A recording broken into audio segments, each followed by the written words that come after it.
Përshëndetje, jemi sot në episodin e radhës të podcastit Shëndeti i Pari, ku sot kam të ftuar një vajzë të veçantë, Greta Mërtjeri, që në profesion është infermiere mami, punon në maternitetin Mbretëresha Geraldin, por gjithashtu është themeluese e Selin Organik dhe lektore e klasave prenatale që u vjen në ndihmë sot shumë grave që janë shtatzënë dhe shumë nënave të reja që presin të bëhen ose janë prindër tashmë dhe presin të bëhen prindër për herë të dytë. Greta, të falenderoj që je sot këtu me mua dhe të përgëzoj për gjithë pasionin dhe përkushtimin që jep në edukimin në tërësi të gruas dhe në sfidën e saj më të vështirë të mëmësisë. Kënaqësia është e gjithë e imja të jem këtu me ty sot dhe të diskutojmë gjëra të rëndësishme dhe tema të rëndësishme që ju ndihmojnë jo vetëm profesionistët, por edhe shumë nëna të reja që do na dëgjojnë. Ashtu shpresoj. Dua ta nis me matreshencën, në fakt që ndoshta është një koncept i ri për ditët e sotme në Shqipëri të paktën. Thuhet që mëmësia dhe të bërit nën është një ngjarje, ose një ndër ngjarjet më të bukura që kalon gruaja. Por jo gjithmonë ky lloj udhëtimi, nënmujor, edhe vetë procesi lindjes apo edhe më pas lindjes kalohet njësoj nga çdo grua, apo përjetohet njësoj. Shpeshherë ka ato sfida dhe vështirësitë e veta. Çfarë është matreshenca? Si koncept, matreshenca është një ndryshim ose transformim nga të qenit pa fëmijë tek femra dhe kalon tek faza ku ti bëhesh me fëmijë dhe ke të gjithë ngarkesën, ke përgjegjësinë, ndryshimet emocionale, ndryshimet e trupit edhe të gjitha me radhë. Si koncept, po ta vësh re si fjalë, matreshenca ngjason shumë me adoleshencën. Edhe është ai kalimi nga fëmijëria tek rinia, tek adoleshenca dhe për femrat është e njëjta gjë. Madje neuroshkenca ka vërtetuar që ka ndryshime të trurit që janë të parikthyer dhe prandaj i kanë vendosur një term siç është matreshenca. Pra le të themi tip metamorfoze. Pra ndryshimet që ndodhin në jetën e gruas. Po, emocionale, shpirtërore, transformimi i trupit edhe fizik, hormonal, të gjitha me radhë. Në fakt, pjesa më e madhe mendojnë që e trajtojnë lehonin si pika e fundit ose stacioni i fundit. Në fakt aty fillon gjithçka, aty fillon edhe ky procesi më i thellë i matreshencës, sepse shtatzania mund të ketë shkuar mirë dhe ne vetë si shoqëri e trajtojmë lehonin si një pjesë, si stacioni i fundit. Pra, nuk japim rëndësinë e duhur sepse fokusi kalon tek bebi 100%. Në fakt duhet të jetë edhe nëna me të gjithë këtë mbështetjen që i duhet dhënë si nga ana emocionale, si nga ana fizike për ta ndihmuar, për të rikuperuar, por edhe me përgjegjësinë e re që ka, se tashmë ka një qenie të re në jetën e saj që duhet të kujdeset edhe duhet të merret me atë. Aty fillon përgjegjësia.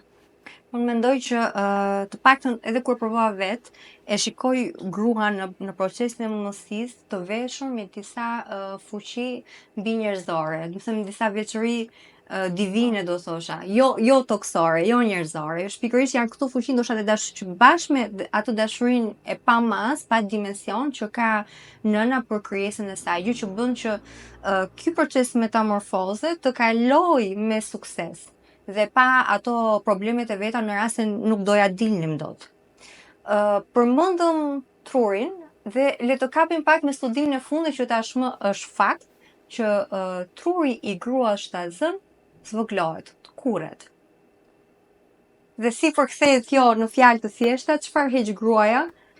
Në fakt unë po e kaloj dhe vetë tani me eksperiencën e shtatzanisë, edhe jo vetëm që e vërteton 100% studimi që është bërë, po është një proces ku ti fillon të harrosh, fillon të hutohesh. Këtë ka vërtetuar edhe studimi. Dhe te kjo pjesë duhet jemi pak më të kuptueshëm se ndonjëherë edhe në familje e thënë në formë humori, e harrojmë gjellën, e djegim, ndonjëherë i vëmë dhe flakën shtëpisë në thonjza, por që është një proces që duhet shumë mirë kuptim. Është e vërtetë, e përjeton, ndonjëherë shkon je duke bërë diçka dhe harron se për çfarë ke shkuar. Harron shumë fjalë Në në punë, po në sepse punë. të mos harron që gruaja, okay, është ta zënë, në shtëpi mund të ketë një fëmijë tjetër që duhet kujdesesh, por është në marrëdhënie pune që duhet t'japi dhe gjithë presin t'japësh maksimumi. Nuk të toleron njeriu në thojza apo do të falë, se kjo është ta zënë, s'ka gjë. Jo. Aty pra presin që ti t'japësh performancën tënde më të mirë. Po në fakt a duhet ta të lëshojmë penë në këtë rast, të japim një lloj suporti shoqëror dhe pse jo dhe si koleg grua është ta zënë në këtë rast nëse do e kishim në mes? Po patjetër suporti duhet të jetë si nga ana e kolegëve, si nga ana e institucionit, pra që mos t'i ngarkohen shumë përgjegjësi. Ne të paktën që jemi të fushës së mjekësisë kemi 2 fish, 3 fish përgjegjësi sepse kemi edhe një jetë tjetër dhe imagjino në moment të jesh në urgjencë, po themi, dhe mos të vi se si duhet ta menaxhosh. Prandaj do ishte mirë për shembull që gratë shtatzana të vendoseshin në një punë që është më e thjeshtë, që nuk ka shumë përgjegjësi, që nuk ka shumë ngarkesë, jo shumë ngarkesë, jo shumë stres, jo shumë presione të mëdha. Po. Do ishte shumë mirë nëse do favorizoheshin. Tani këto gjëra janë, le të themi, studime të viteve të fundit, sepse më përpara gruaja është ta zënë, mos është thjesht një proces fiziologjik, e kanë ndodhur të gjithë, e kanë kaluar të gjithë, është normale. Dhe ndonjëherë kur ajo harronte apo nuk ishte në performancën e saj më të mirë, thjesht i vije faji në tërësi, mos se gruaja është ta zënë edhe s'është si Adel. Por në fakt janë të gjitha këto ndryshime hormonale, ndryshime fiziologjike, ndryshime që pëson truri dhe trupi i gruas që e bëjnë atë person të ndryshojë dhe të mos jetë në atë maksimumin e vet, se tashmë trupi ka tjetër prioritet, ka të rrisi një krijesë, se të nxjerrë në dritë një krijesë të re, një individ të ri. Dhe nuk është pak. Mendoj se është procesi më hyjnor dhe më që nuk di ta shpjegoj me një fjalë për ta thënë, por që nëse flasim për mëmësinë dhe për një grua shtazën, patjetër duhet t'i hapim rrugë dhe t'i japim një mbështetje maksimale në çdo aspekt. Dhe jo vetëm për këtë, do vazhdoj prapë në studimet e fundit që kanë dalë. Tek embryogeneza. Embryogeneza është periudha që ne e njohim si periudha e 8-9 javësh të parë të shtazanisë, ku shpeshherë edhe nuk kuptohet fare ai 3 mujor i parë, më bëhet thjesht një eko që kemi konfirmuar shtazanisë dhe fat kalojmë. Pra jemi tashmë mbi 10 javë, por embryogeneza tashmë ka kaluar, nuk e kemi më embrion, e kemi fetus. Studimet e fundit raportojnë që qelisat e para nervore dhe ato rezervat e para të trurit formojnë pikërisht në këto 3 javë sapo ka ndodhur koncepcioni, pra bashkimi i vezë me spermatozoidin.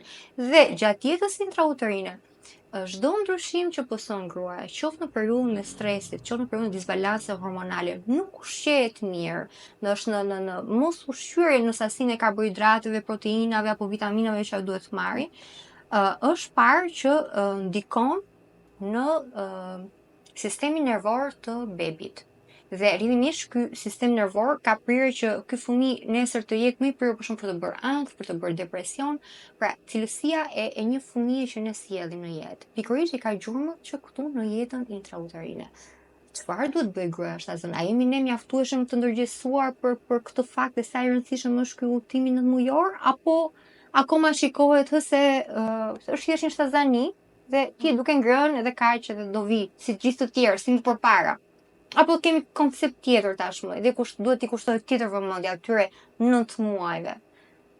Në fakt, duke u marrë për ditë me gra shtatzana dhe me klasat prenatale, këshilla ime kryesore dhe e para në momentin që ato kanë një test pozitiv, ende pa e konfirmuar shtatzanin, këshilla e parë është të kujdesen për ushqyerjen. Madje edhe ato që tentojnë, unë i them, organizmi është si një terren, është si një kopësht që ti duhet ta kesh të pastër që ai të lulëzoj. Edhe të njëjtin krahasim do të bëja edhe në gjuhë më të thjeshtë për pjesën e studimit, më të kuptueshëm për nënat.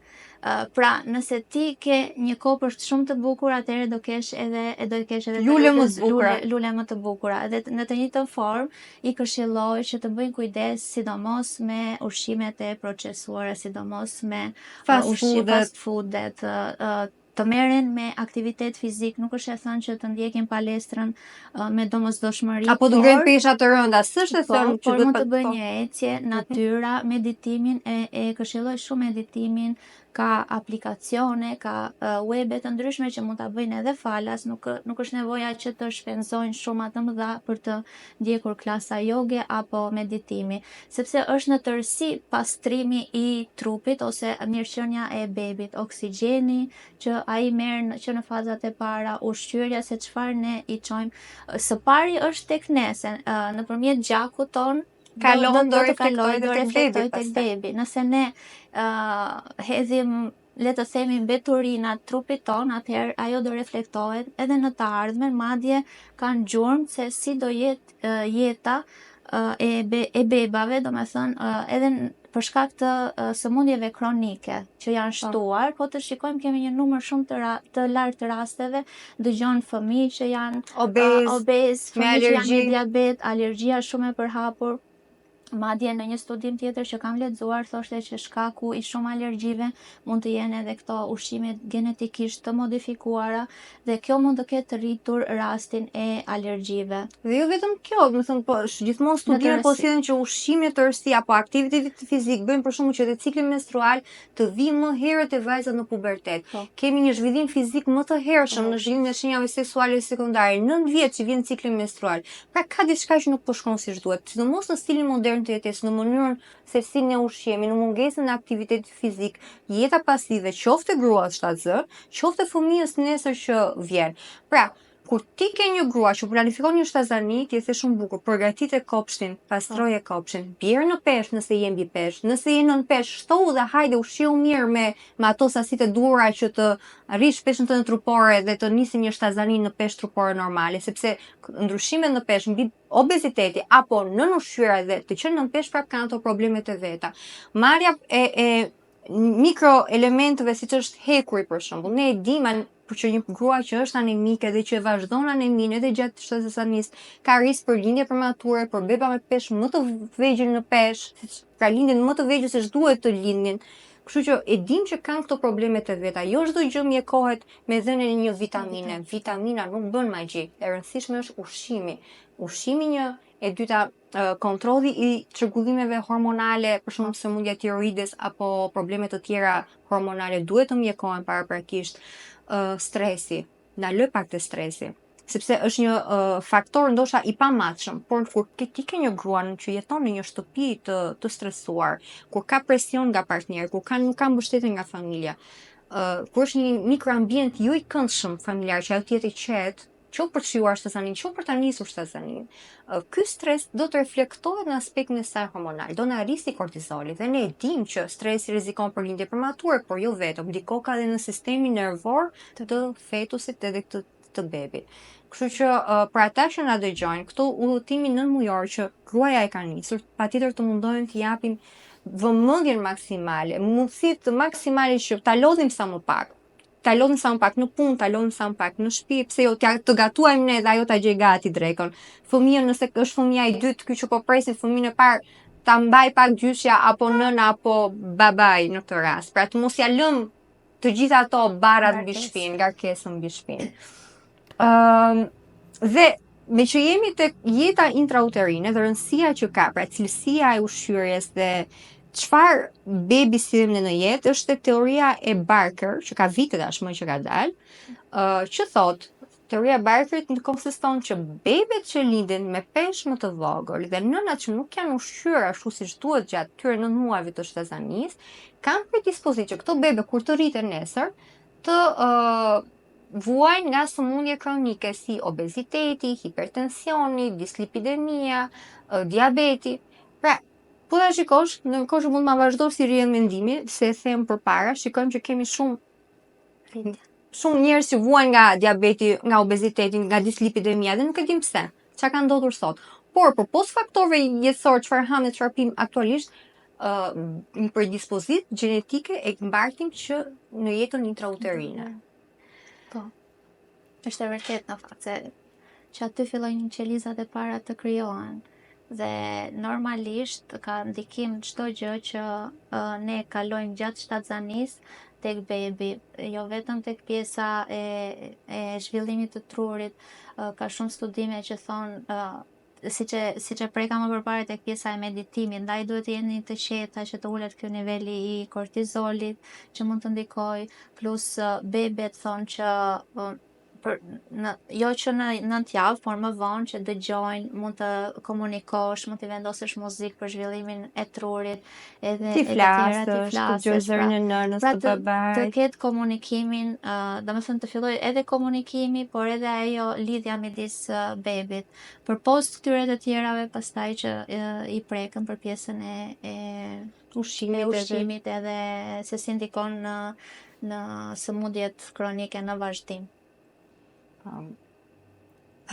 Do kaloja tani tek muaji prill që është muaji përpos stinës së pranverës që po na vjen, për ne si ginekolog dhe si mami personel që punoj me grua në shtazën, është muaji që na kujton sensibilizimin për lindjen cesariane. Lindjet cesariane janë në rritje sipër dhe trendi është në rritje, po nuk është vetëm në Shqipëri ky ritëm rritje, është kudo në botë. Pse vallë, çfarë mendimi ke? Si trajneri i klasave prenatale dhe që i shoh të gjitha arsyet çfarë e çon një nën drejt cesarianit, kanë një frikë e para, është frika për lindje normale. Mendoj se është frika nga dhimbja apo frikë se mos bebi pëson ndonjë gjë dhe do të ndërhyjë në lindje cesariane urgjence, sepse janë komplet dy nocione të ndryshme në aspektin obstetrikal.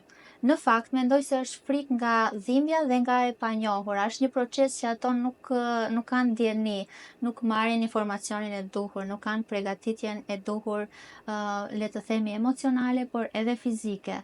Në momentin që mendojnë se duhet të rinë 12 orë minimumi me dhimbje, thonë është një proces shumë i gjatë dhe nuk e shikojnë si një proces gradual. Unë ju them gjithmonë që edhe i këshilloj gjithmonë që të zgjedhin lindjen natyrale dhe cesariani nuk duhet të jetë asnjëherë një arsye pse të shkojmë, domethënë pse të refuzojmë lindje normale. Nuk mund të jetë frika ajo që të na çojë drejt cesarianit. Mund të jenë shumë arsye të tjera mjekësore, mund të jenë gjendje që të bebit të pafavorshme për të hyrë në një cesarian, por asnjëherë frika. Dhe kjo është e para, është frika që e shikoj si tendencë dhe mos përgatitja prenatale, le të themi, psikologjike e nënave, dhe e dyta, më duket si trend më shumë që ju duket gjëja më e thjeshtë, edhe pse operacioni duket sikur është një gjë shumë e thjeshtë, për mendimin tim është një kirurgji madhore.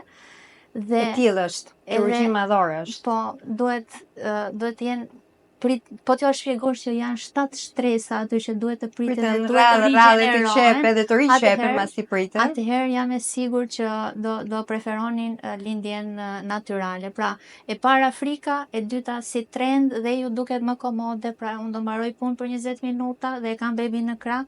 Ndoshta është dhe kjo ndjenja e padurimit që 12 orë më duken shumë, madje thonë edhe në fund të shtatzanis, ajo java e fundit, duket sikur nuk ka fund asnjëherë. Po një muaj tjetër, jo se është një javë që je akoma në muajin tënd. Pra bëjnë të gjitha bashkë, po fajin kryesor, domethënë fokusin kryesor e vë tek frika dhe mos përgatitja. Prandaj është e rëndësishme që të ndryshojnë konceptin për dhimbjen fillimisht. Se nëse ndryshohet koncepti për dhimbjen, jam e sigurt që mund të keni një eksperiencë lindje shumë më të mirë dhe shumë më të favorshme. Është shumë e vërtet, për shumicën e grave kjo është koncepti i dhimbjes, normalisht sepse ne e dimë që ka një dhimbje në kushte natyrale, një dhimbje të tmerrshme, një dhimbje që nuk e di vetëm nëna që pret të gruaja që pret të bëhet nën mund ta durojë në fakt. Por nuk është vetëm, sepse për shumë personalisht kam bërë lindje cesariane dhe e kam zgjedhur për faktin që siguroj bebin në ato 20 minutat e para.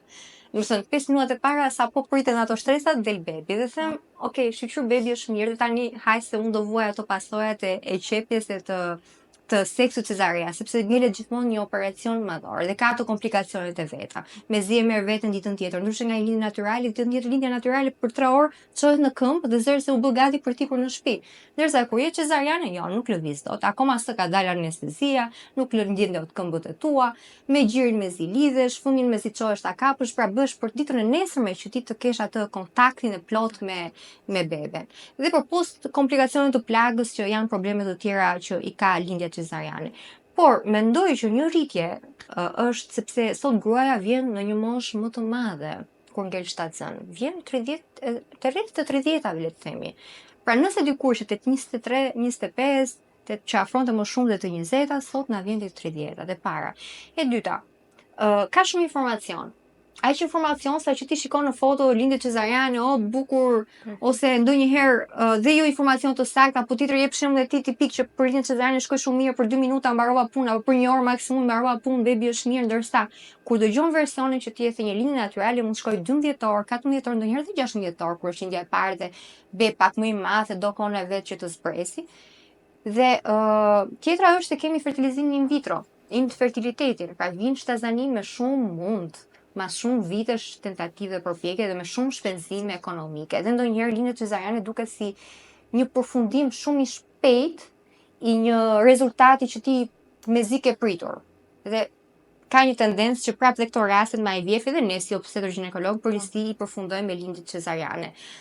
Për mua personalisht, si mjekë ginekologë, pse nuk bëra lindje natyrale është sepse në mendjen time gjithmonë do kisha frikë se kur kjo lindje natyrale në rrugën e saj do të komplikohej.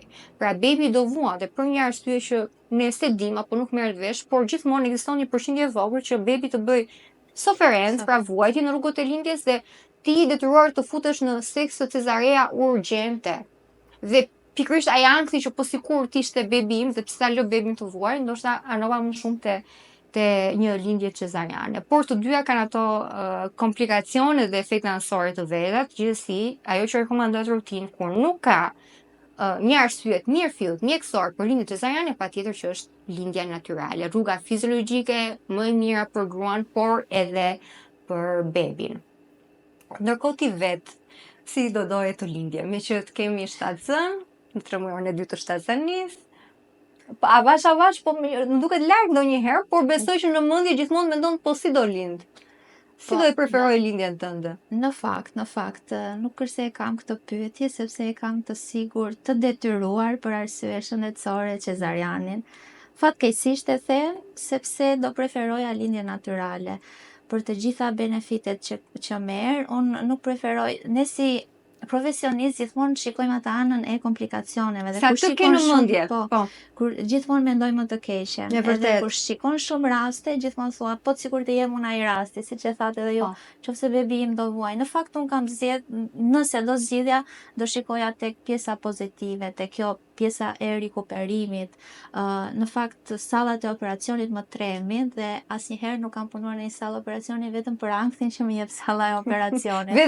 Vetvetiu. Me ato vegla, ato tendenca që ka për hemorragji gjithmonë, siç është salla me ato vrullin e vet. Me vrullin e vet dhe prandaj do preferoja lindjen normale. Plus po me që jemi edhe diskutuam studimet, është kjo pjesa e mikrobiomës që bebi merr kur kalon në kanalin e lindjen, florën e traktit genital, por që ndikon drejt për së drejti tek flora bakteriale e stomakut dhe vetë stomaku është konsideruar si truri i dytë. Aty nis gjithçka, pra është një garë se kush bakter do mbizotroj i pari, do jenë ato të mirat që merr nëpërmjet nënës. Kjo mund të bëhet edhe më pas nëpërmjet kontaktit lëkur me lëkur, nëpërmjet gjithdhënies, por ajo burimi kryesor i pari me bakterit është pikërisht flora e traktit genital të nënës.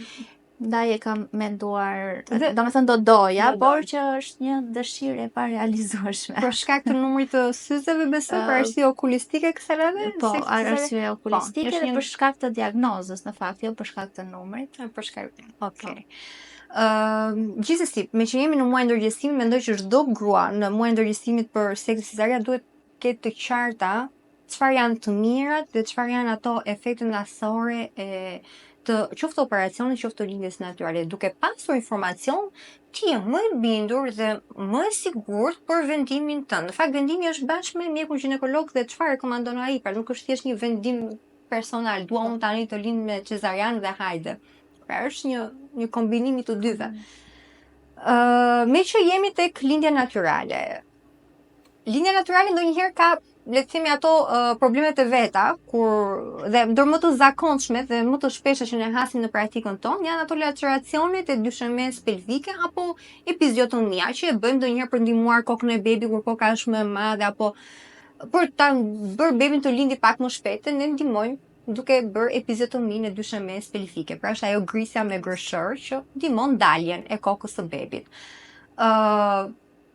Sa kujdes duhet të kemi? Çfarë kujdesi si duhet ta mjekojmë në këtë plagë? Sepse shpeshherë më rezulton po aq sikletshme sa ndonjëherë edhe një plagë cezariane, po më aq dhimbje sa edhe një plagë cezariane, saqë kur vjen dhe heqim suturat nga poshtë, më mirë ta kisha bërë me operacion sepse ja ku e kam plagën, nuk ulem, nuk urinoj dot, nuk ri dot, edhe kështu sikletesh, por që kalojmë. Çfarë kujdesi për gjitha nënat që janë nëna për herë të parë dhe po e kanë si eksperiencë të parë dhe nuk kanë informacion? Çfarë mund të thuash? Po, para se të kaloj tek këshillat për kujdesin e epiziotomisë, doja të shtoja diçka, se epiziotomia në fakt, nga mënyra se si tregohet nga nëna tek nëna, është një ndër frikrat që ato kanë. Ndoshta momenti më i frikshëm, sidomos kur bëhet suturimi dhe nuk e zë mirë lidokaina, infiltrimi lokal me lidokainën. Po, plus fillojnë këto teoritë konspirative, i them unë se jo nuk më bëjnë anestezi, por që ka disa, siç e përmende, që nuk zë mirë lidokaina, varet zona, varet prania apo jo e infeksioneve të tjera me radhë. Dhe kjo është një ndër frikrat që kanë. Madje unë te klasat e mia ju them gjithmonë, nëse ju do dinit se çfarë shmanga jo bërja e epiziotomisë, atëherë do thoje që më mirë bëj epiziotomisë se sa sa të vuaj bebi. Komplikacionet e bebit që mund të sjelli. Në fakt, te kujdesi unë nis me këshillimin që para shtatzanisë, pra të punojnë me dyshemen pelvike do ishte një opsion shumë i mirë.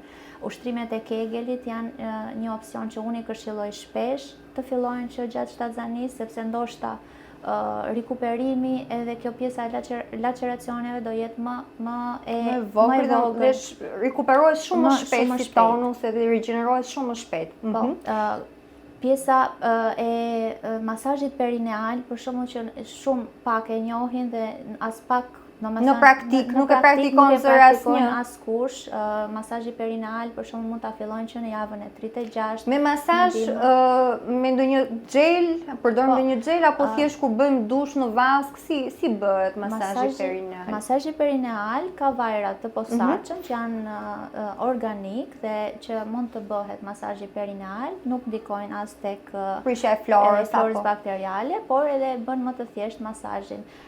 Nuk kam informacion për në Shqipëri, por jashtë ka edhe pajisje të caktuara që ndihmojnë në masazhin perineal dhe që mund ta bëjnë. Pra që zbut dhe hollon perineumi. Dhe zëri sa ai nuk griset fare në shumicën e rasteve. Nëse do bëhej në mënyrë rutinë edhe do ndihmohej edhe nga partneri, mund të bëhet, domethënë mund të jetë ndihma e partnerit që të bëjnë masazhin perineal, do kishim më pak laceracione dhe më pak epiziotomi. Plus që është edhe jeta sedentare dhe fakti që nuk merren me aktivitet fizik. Edhe kjo ndikon tek pjesa e epiziotomisë. Për kujdesin për post këtyre këshillave, edhe në postpartum këshilloj ushtrimet e Kegelit. Ushtrimet e Kegelit mund të bëhen shumë të thjesht, edhe kur ato janë duke parë një film, edhe duke qenë të relaksuar, dhe në punë mjaftojnë shumë pak sekonda. Pra shtrëngohesh sikur do të mbash urinën.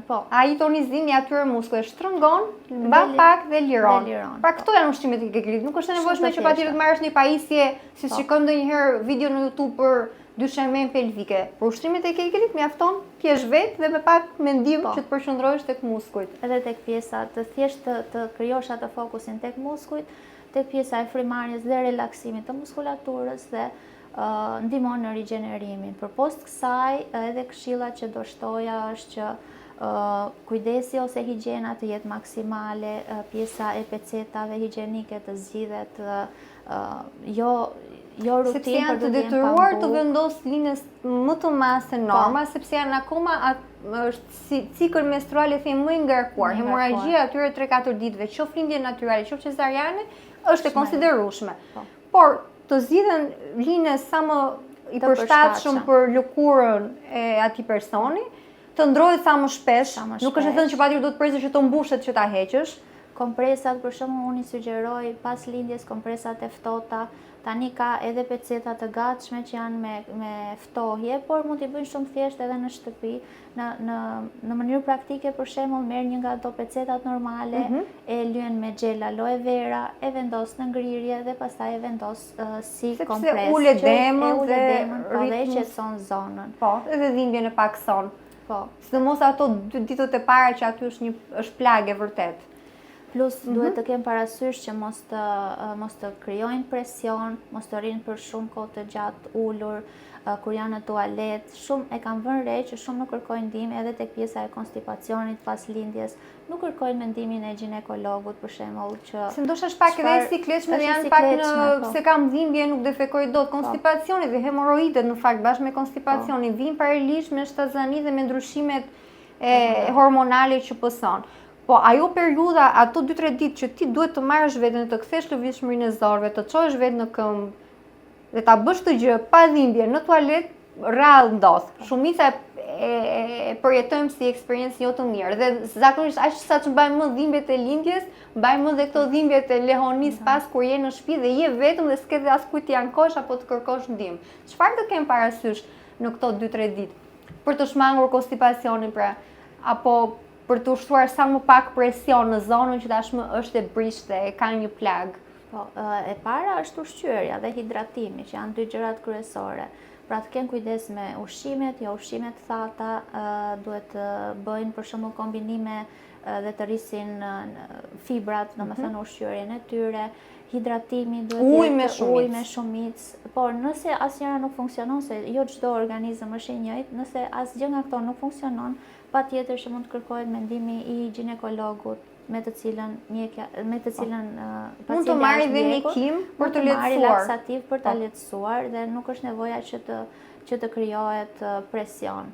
Një gjë tjetër që e has shpesh dhe e vë re është edhe mosmarrja e qetësuesve kundra dhimbjes me se mendojnë që dëmtojnë bebin kur janë në gjithëdhënie. Dëgjoj shpesh edhe unë këtë. Dhe ne hasim shpesh rezistencë kur i thua që merr një anti-inflamator ose një domethënë një medikament që është e zakonshme që ne rekomandojmë. Po. Dhe e shikoj që thonë më mirë e duroj sepse mund të ndikojë tek ardhja e gjirit, mund të ndikojë tek cilësia e qumshit të gjirit, i kalon bebit e të tjera me radhë.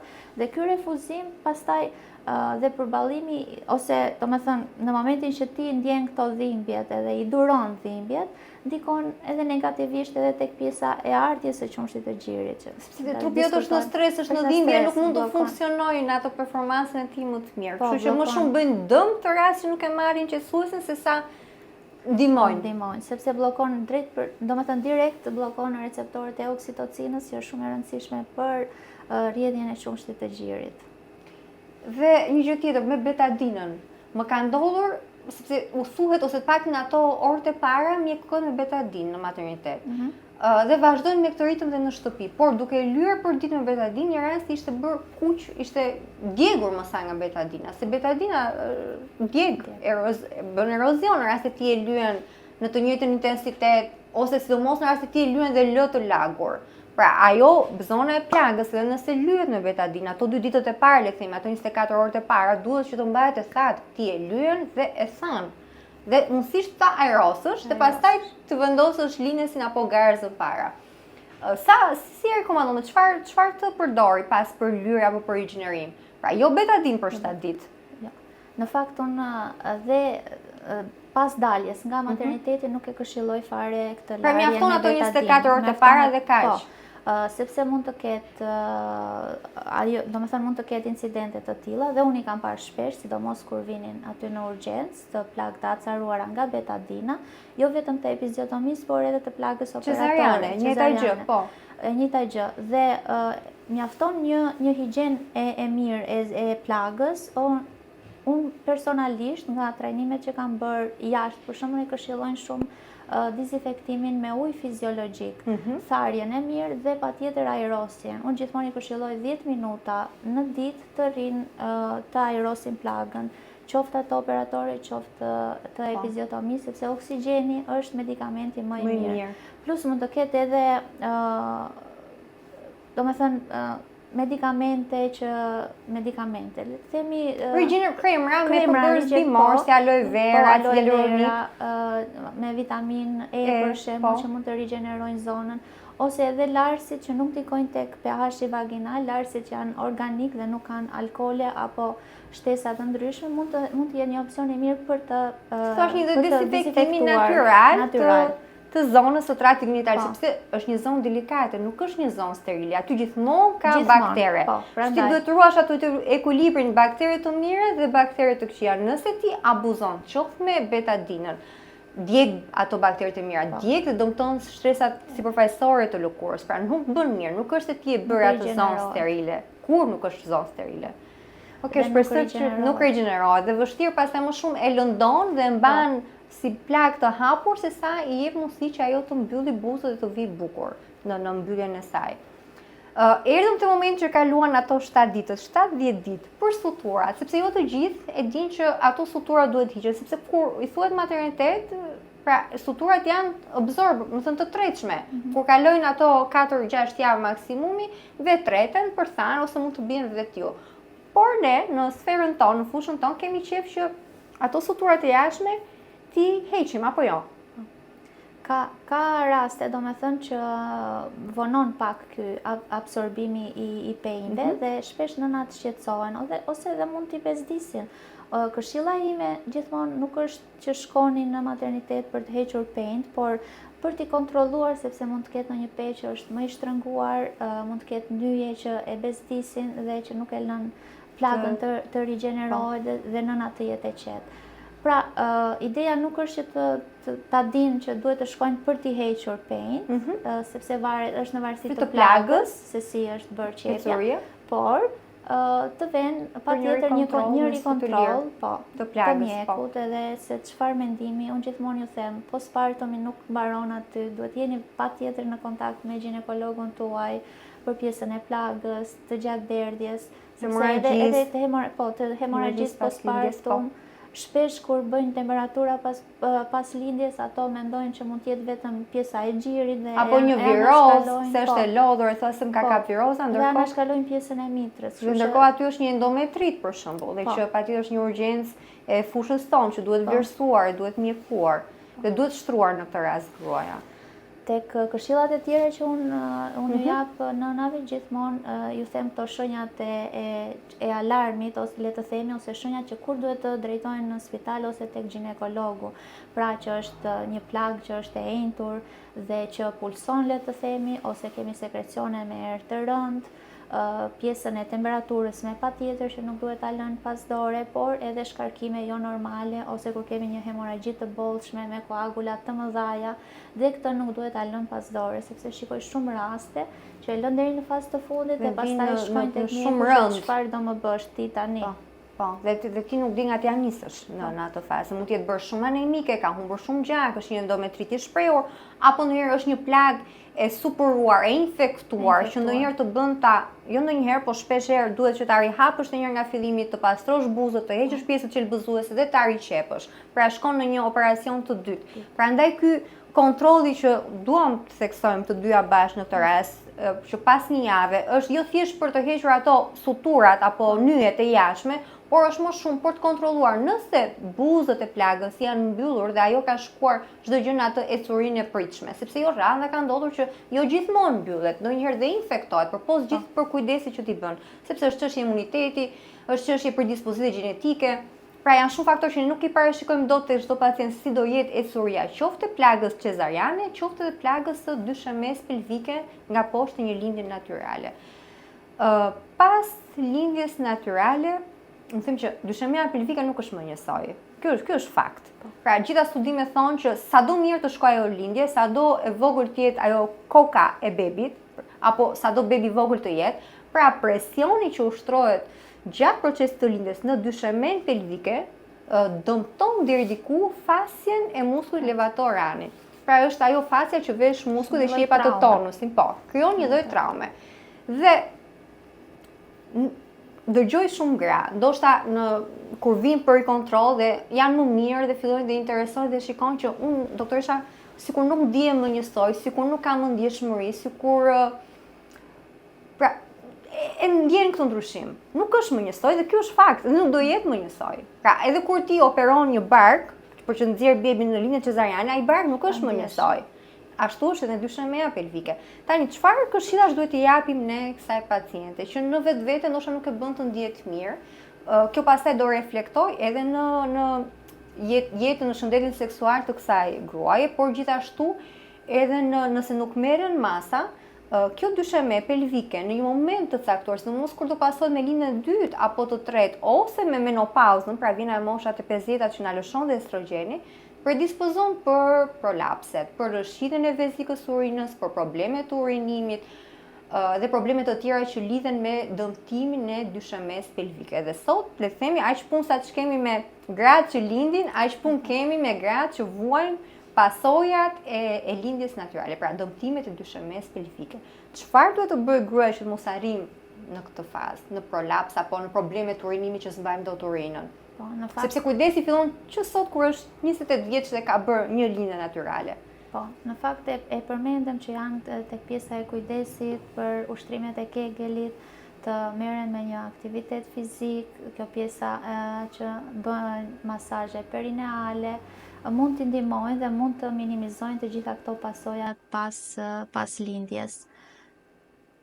Pra, unë do të theksoj një ushtrimet e Kegelit. Fillohen në këtë moment ose ndoshta që gjatë shtazanisë dhe sipas profesorëve dhe studimeve që janë bërë, këto ushtrime janë të përditshme, ashtu siç ti heq make-up çdo darkë që pastron fytyrën dhe flegjum, ashtu do të jenë ushtrimet e Kegelit çdo ditë derisa ti të kesh jetë. Pra nuk është si bëre sot e more veten dhe je mirë. Jo, ushtrimet e Kegelit, sidomos rëndësinë e veçantë kanë te gratë që bëjnë lindje natyrale. Janë vetëm stimulimi i muskujve dhe aktivizimi i muskujve, tonizimi i muskujve të dyshemes pelvike që do të bëjnë që të shmangi atë relashin apo rrëshqitjen e vezikës së urinës apo dëmtimeve të tjera. Okej, e theksoj këto ushtrimet e Kegelit goca, mos i harroni. Ndërkohë, përpos dyshemes pelvike kemi dhe muskujt e barkut. Shtazania, ai barku madh që na mban ato presion e vazhdueshëm, na i ndan disi muskujt e drejt të barkut. Pra, bëhet fjalë për diastazis recti. Dhe dëgjoj ndonjëherë që po ble korse, kanë vënë korse, tani barku është i rënë, mund të jetë me ato problemet e veta që ç'është se do kohë që të rikthehet. Çfarë duhet të themi ne këtyre grave? Ju rekomandon korsen apo jo? Jo. Si për ta rekomanduar, nuk e rekomandoj, por ka shumë që preferojnë që ta vendosin dhe nuk mund ta ndalojmë, nuk është se është e ndaluar të merret korseja pas lindjes normale apo pas asaj cezariane. Vetëm duhet të dinë, gjithmonë ju them që mos krijoni presione të kota, sepse muskulatura njësoj siç ishte tek dyshemeja pelvike, pra që duhen ushtrime, njësoj ka ushtrime edhe për diastazis recti. Së pari duhet të japin vetes kohë që të rigjenerohen. Për disa rikuperimi si emocional, por edhe fizik mund të jetë për 6 javë, por ka të tjera që mund të duan më shumë kohë. Jo çdo shtazani është njësoj, jo çdo barkë është njësoj, varet se sa do me thënë e tonifikuar ka qenë para shtazanie para apo e dytë apo e treta. Dhe ka shumë faktorë që ndikojnë, por fokusi nuk duhet të jetë patjetër tek korseja. Ajo është një gjë. Është mbulon nga jashtë, besoj, thjesht të bën të dukesh bukur nga jashtë estetikisht. Thjesht estetikisht. I vetmi suport që mund të japi korseja është tek shtylla kurrizore. Ndryshimet që pëson shtylla kurrizore nga pesha e bebit, thjesht në ditët e para mund të japi atë suportin që ta lehtëson dhimbjen kur lëviz ose kur dhimbjen e mesit, kurse tek pjesa e barkut nuk ka asnjë lloj efekti. Patjetër duhet japi kohën e vet, sepse mund të duhen, e thash, më shumë kohë disa muskuj të rikthehen në vendin e duhur. Diastazis ka ushtrime të posaçme që mund t'i bëjnë edhe në shtëpi për 10 minuta, 20 minuta, sa të kenë ato kohë të lirë, dhe do me thënë ushqyerja patjetër, sepse duhet të rikthehet një ushqyerje e mirë dhe rikuperimi është më i mirë. E vërtet, shumë e vërtet. Ndërkohë, dua të të përgëzoj për faqen për Eselin Organic Shop. Nga lindi ideja, nga u frymëzove që të merresh edhe me këtë pjesë? Në fakt, Selin Organic ishte, unë e them, një ëndër nësirtar, që nuk e mendoj asnjëherë që do realizoj kaq shpejt. Shikoja shpesh mami jashtë Shqipërisë ose profesionistë të tjerë që krijonin diçka organike bazuar në njohuritë e tyre. Dhe thash, okay, pjesën e gjithëdhënies unë e kam shumë pikë të dobët, le të themi, dhe ajo që fokusoj më shumë dhe çfarë unë ju them, këshillat më të mëdha i marrin për gjithëdhënien, të paktën tek faqa ime. Dhe po mendoja si mund që ti aksesoj të gjitha duke u lehtësuar sadopak këtë proces. Dhe ideja e parë ishte për krijimin e një kremi për kokat e gjirit, të gjirit. Që kapet nga bebi kurse kap mirë dhe i vret, i leçeron, gjakos edhe dhëmb. Po, dhëmb, edhe pastaj çon në ulje të fluksit, pastaj ndërpritet gjiri, dhe thash, okay, kisha parë shumë brende të tjera të ngjashme, të cilat unë i mora si referim, dhe thash, po sikur të krijoj edhe unë diçka të tillë. Ndonjëherë duket si e pamundur në Shqipëri që të krijohet diçka e tillë dhe cilësore, flasim sepse në produktet që ti fut. Po, në produktet gjithmonë krijohet ideja që në Shqipëri nuk mund të ketë cilësi, por në fakt është e gabuar. Ka ndodhur çdo gjë shumë shpejt, arritëm që të kishim kontratën me laboratorin që do prodhohet, sepse këtë duhet ta theksoj, nuk është se unë i bëj tek shtëpia ime aty përzierjen të kremave dhe vajrave. Po, por që bëhet nga biolog dhe kimist, dhe unë thjesht, domethënë, idenë edhe çfarë njohurish unë kisha, 1, 2, 3 përbërës, pastaj formula plotësohet nga biologja. Pastaj të vjen vetvetiu qefi që po sikur ta bëj edhe një krem, po sikur edhe një shampo dhe kështu, po vazhdon që po rritet. Jemi ende në rritje, por që po vazhdon. Dhe besoj keni bërë të kënaqura shumë nëna sot. Keni lesuar punën shumë grave në ditët e para të Leonis. Edhe unë kujtoj akoma vetë për unë time të gjithëdhënies që nuk dija çfarë kremi të përdorja, sepse ke merak, sepse atë e vendos bebit te goja, po mos dikon, po mos i jep myk, po mos i aprish pH-in. Dhe jenë në një siklet të madh në fakt, kështu që kur ti thua, mos kur ke nga një profesionist në atë parë që mendon për shëndetin e të dyve, që e njeh që jo, kjo nuk dikon, është historia, thjesht përbajtje organike, bimore, patjetër që më vjen mirë që edhe sot tashmë në tregun shqiptar kemi variante të tilla, dhe pse jo, do të thosha të jenë të para që duhet merren dhe të frekuentohen dhe të përdoren. Po, në fakt të uroj shumë suksese dhe jam e sigurt që do keni sukses.